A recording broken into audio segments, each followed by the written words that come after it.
본문은 짧은 하나의 사건입니다. 그럼에도 이 짧은 사건 안에 기독교의 핵심 진리가 모두 들어있다 해도 과언이 아닐 정도로 본문은 심오합니다. 예수님께서 예루살렘으로 가시다가 한 마을에서 10명의 나병 환자를 만납니다. 나병은 공식적으로 한센병이라고 부르지요. 검은 반점, 마비 증상, 귀, 코, 입 등 돌출된 살이 썩어 들어가는 질병입니다. 전염성과 파괴성으로 인해 유대인들은 이 병에 걸린 사람을 하나님의 저주를 받은 것으로 생각했습니다. 지금은 그렇지 않은데 과거 우리나라도 한센병을 하늘이 내린 병, 천형으로 여기기도 했습니다.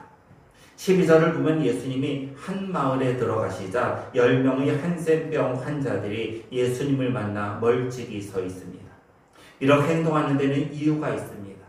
구약 율법에 의하면은 한센병에 걸린 사람들이 지켜야 할 규례가 나옵니다. 한센병 환자들은 옷을 찢고 머리를 풀어헤치고 다닙니다.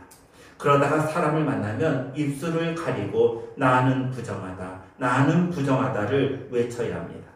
내가 한센병 환자임을 다른 사람에게 알리는 행동입니다. 만약 이렇게 행동하지 않으면 돌로 쳐서 죽임을 당합니다. 동시에 한센병 환자들은 공동체와 분리되어 성 밖에서 살아야 합니다.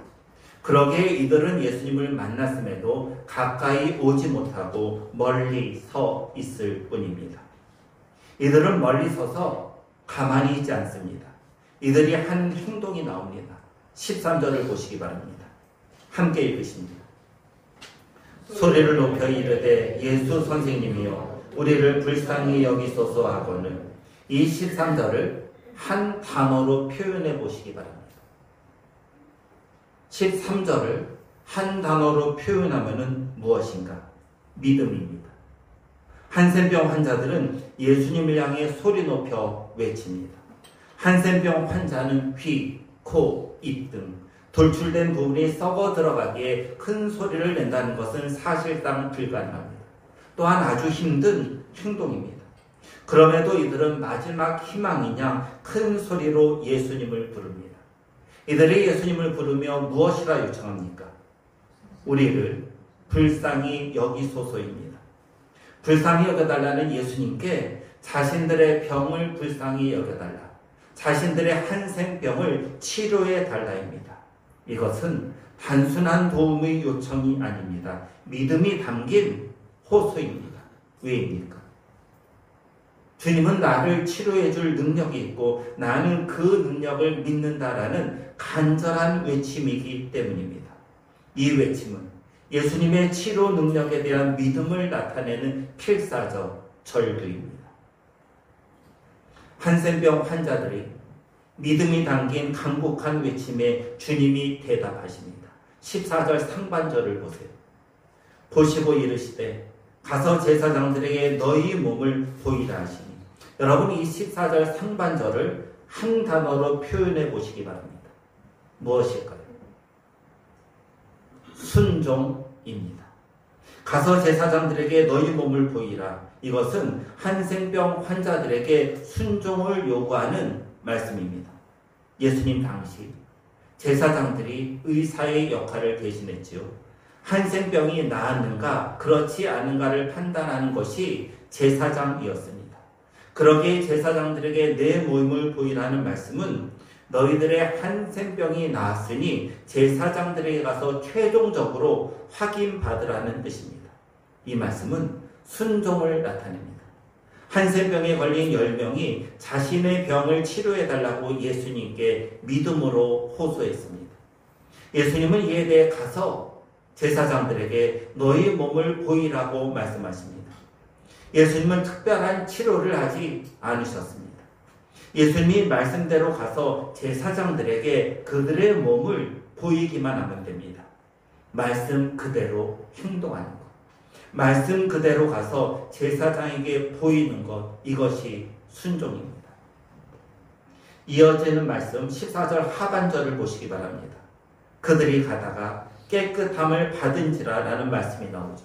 여러분 이 말씀을 마찬가지로 한 단어로 표현해 보시기 바랍니다. 그들이 가다가 깨끗함을 받았다. 이 말씀을 한 단어로 표현하면 무엇일까요? 은혜입니다. 한센병 환자들은 예수님의 말씀에 순종하여 제사장들에게 갑니다. 그들이 제사장들에게 가던 중에 몸이 깨끗해집니다. 한센병이 치료받은 것입니다. 예수님이 치료해 주신 거죠. 이것이 은혜죠. 여러분, 은혜가 뭐예요? 은혜는 받을 자격이 없는 자에게 값없이 거저 주시는 선물입니다. 한센병 환자들은 받을 자격이 있는 사람들이 아닙니다.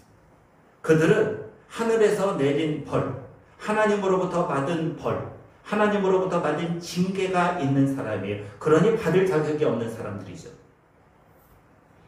그들이 치료를 받는 거예요.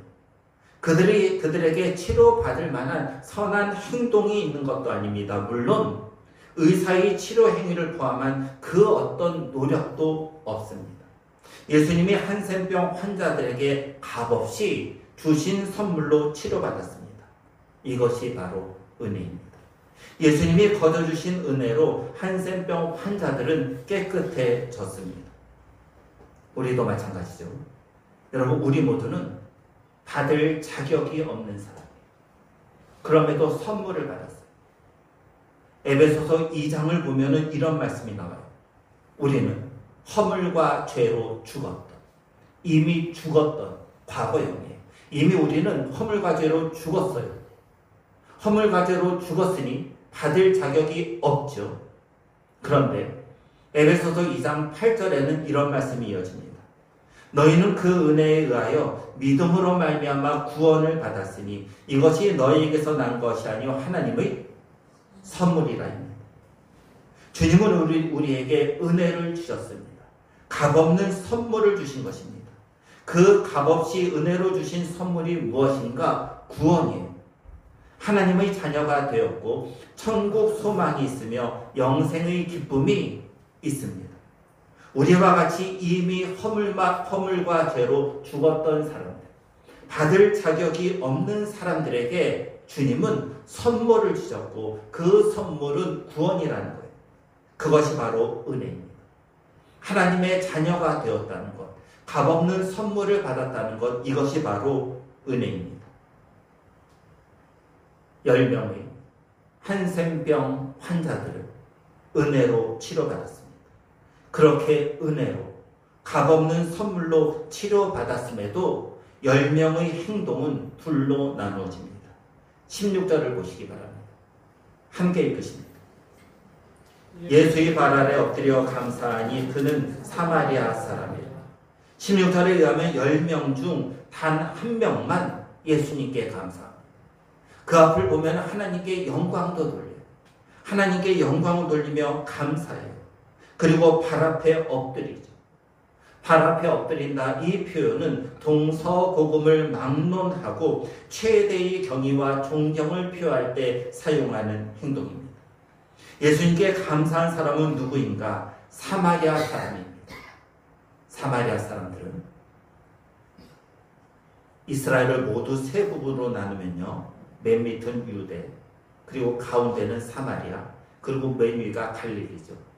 이 유대 사람들은 사마리아 사람들과 절대 대화하지 않았어요. 사마리아 사람들을 대화의 상대로, 대화의 한 인격으로 인정하지 않은 것입니다. 우리가 보통 상종조차 하지 않는다라는 표현을 쓰는데 이 유대인은 사마리아인과 상종하지 않았습니다. 더 나아가서 유대인들은 이 사마리아 사람들을 개로 취급했어요. 하나의 인격이 아닌 동물, 개 취급한 거죠. 이 사마리아 사람 1명만 하나님 앞에 감사합니다. 나머지 9은 유대인이에요. 여러분, 유대인이 누구죠? 유대인들은 스스로 하나님으로부터 선택받았다는 자부심을 가진 선택된 선민 사상이 있던 사람들입니다. 이들은 아브라함의 후손인 것을 자랑했어요. 하나님께서 아브라함을 선택하셨고 그의 후손을 선택하셨다. 우리는 아브라함의 후손이다. 고로 하나님의 자녀로 선택된 하나님의 백성이다. 라는 선민의식이 있던 사람들입니다. 그럼에도 하나님에 의해 선택되었다고 믿는 그들은 감사하지 않습니다. 본문을 상식적으로 보아도 이해되지 않습니다. 자신이 죽을 병에서 치료받았다면, 그것도 값없이 거저 치료받았다면 감사의 인사를 하는 것이 인간의 당연한 도리입니다. 그렇지 않습니까? 누가 나를 치료해 줬어요. 그런데 나는 지금 죽을 병에 걸렸어요. 그 누구도 치료할 수 없는 난치병, 아니 불치병이에요. 그런데 누군가가 치료해 줬어요. 그것도 값없이 무료로 치료해 줬어요. 그럼 여러분 어떻게 해야 돼요? 감사의 인사라는 것이 당연한 예의입니다. 이것이 인간으로서의 도리예요. 그럼에도 한센병에서 치료받은 9명의 유대인은 감사하지 않습니다. 당연히 받아야 할 것으로 생각한 것입니다. 하나님의 자녀라고 자부하는 유대인들은 은혜를 받고도 감사할 줄 모르는 반면, 개 취급받은 한 사람, 개 취급받은 사마리아인은 예수님께 감사합니다. 본문은 우리에게 질문합니다. 그 질문은 이런 거예요. 우리는 어떤 부류의 사람인가? 여러분, 우리가 누구예요? 여러분, 우리가 누구죠? 여러분, 저와 여러분이 누구예요? 하나님의 자녀입니다. 영접하는 자, 그 이름을 믿는 자들에게는 하나님의 자녀가 되는 권세, 특권을 주셨습니다. 우리 모두는 하나님의 자녀예요. 여러분, 예수님 믿으시죠? 여러분, 예수님 믿으시죠? 그럼 하나님의 자녀예요. 죄에서 용서받고 새 생명을 얻었습니다. 예수님이 우리를 대신해서 십자가에 달려 돌아가신 것을 믿었기 때문에 우리는 이미 하나님의 자녀가 되었고 새 생명을 얻었으며 천국에 대한 소망 속에 살아갑니다. 이 모든 것을 은혜, 값없는 선물로 받았습니다. 하나님 자녀의 지위, 천국, 그리고 영원한 생명을 예수님을 통해 거저 선물로, 은혜로 받은 것입니다. 그런 사람이라면 무엇을 해야 합니까? 감사입니다. 값없는 것이기에 덜 중요하게 여기는 것이 아니라 값없이 받았기에 감사해야 한다는 것입니다. 이것이 성도의 마땅한 본문입니다. 본문에서 10명 중 단 한 명의 사마리아인만 감사합니다. 이 감사하는 신앙인에게 예수님이 주신 말씀이 있습니다. 19절이죠. 19절을 함께 읽으십니다. 그에게 이르시되 일어나 가라. 내 믿음이 너를 구원하였느니라 하시더라. 사마리아인은 예수님으로부터 구원에 대한 선포를 받습니다. 구원받았다는 거죠. 여러분, 중요한 메시지가 본문에는 들어있습니다. 자, 이 10명의 한센병 환자, 9명의 유대인과 1명의 사마리아인 모두에게는 우리를 불쌍히 여겨달라는 믿음이 있었습니다. 제사장에게 몸을 보이러 가는 순종도 있었습니다. 값없이 한센병이 깨끗함을 받은 은혜도 있었습니다. 그러나 9명의 유대인들에게는 결정적으로 없는 두 가지가 있어요. 뭐죠? 감사 그리고 구원입니다. 예수님으로부터 구원받았다는 말씀을 이들은 듣지 못했습니다. 반면에 한 사마리아인은 구원까지 받습니다. 그것이 무엇을 통해 가능했는가? 뭐죠? 구원으로 가기 전에 뭐가 있었어요? 감사예요. 감사. 사마리아인이 자신의 병을 치료하신 예수님께 감사하러 와서 머리 숙일 때 예수님으로부터 내 믿음이 너를 구원하였다 라는 말씀을 듣습니다. 감사가 없는 사람은 참된 성도가 아닙니다. 육체의 욕구에만 관심을 가지는 교인이 있다면 그는 참된 구원을 맛보지 못합니다. 영과 육체의 구원이 함께 있어야 완전한 구원에 이릅니다. 9명의 유대인이 가진 믿음과 순종, 은혜는 그래서 완전하지 않습니다. 감사와 구원에 이르는 믿음, 순종, 은혜가 아니기 때문입니다. 여러분, 우리에게 이런 감사가 있습니까? 우리 안에 구원에 대한 깊은 감사가 있습니까? 본문을 보면은 하나님으로부터 선택받은 하나님의 백성은 감사하지 않지만 오히려 개 취급받은 사마리아인은 감사합니다. 예수님을 믿음으로 구원받은 우리보다 오히려 세상 사람들이 더 감사하는 삶을 살고 있지는 않습니까? 본문에서 하나님의 은혜를 입고도 감사할 줄 모르는 9명의 유대인들과 감사함으로 구원에 이르는 사마리아인의 모습을 보면서 우리는 어떤 모습인가를 돌아봐야 합니다. 혹시 유대인처럼 하나님께 은혜만 구하지 않습니까? 감사는 하지 않으면서 값없이 선물만 달라고 하나님께 요청하지는 않습니까? 은혜에 따른 감사도 있으십니까? 감사하지 않으면서 하나님 나에게 이런 문제가 있어요. 그러니 좀 해결해 주세요. 이런 모습은 아닙니까? 감사는 없으면서 이것저것만 요구하는 사람들이 혹시 우리는 아니냐는 말입니다. 하나님께서 주시는 선물만 바라지 마시기 바랍니다. 받았으면 감사하는 성도들이 되시기 바랍니다. 은혜를 받았다면 마땅히 감사하는 믿음의 사람들이 되시기 바랍니다. 설교 후에 성찬식이 있고 성찬식이 끝나면 찬송을 부릅니다. 429장입니다. 오늘 부를 찬송가 429장의 가사는 이렇게 되어 있습니다. 세상 모든 풍파 너를 흔들어 약한 마음 낙심하게 될 때 내게 주신 주의 복을 세워라. 주의 크신 복을 내가 알리라. 받은 복을 세어보아라. 크신 복을 내가 알리라. 받은 복을 세어보아라. 주의 크신 복을 내가 알리라. 젠 목사님이 토바고 섬에서 한센병 환자촌으로 단기 선교 여행을 갔을 때의 일입니다. 찬양 집회를 인도하던 젠 목사님은 마지막 한 곡을 남겨놓고 회중들에게 특별히 부르고 싶은 찬송이 있는지 묻습니다. 그러자 찬송하는 내내 뒤를 보고 있던 한 여인이 고개를 돌립니다. 젠 목사님은 그 상황을 이렇게 회고합니다. 그것은 제가 지금까지 본 얼굴 중 가장 끔찍한 얼굴이었습니다. 그 여성의 코와 귀는 이미 완전히 없어진 상태였습니다. 한센병은 그녀의 입술마저 망쳐버렸습니다. 그녀는 손가락에 문드러진 손을 조용히 들고는 이렇게 말합니다.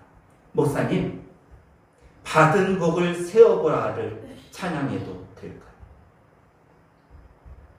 쏟아지려는 눈물을 겨우 억누른 채 쟁 목사님은 그 예배를 마쳤습니다.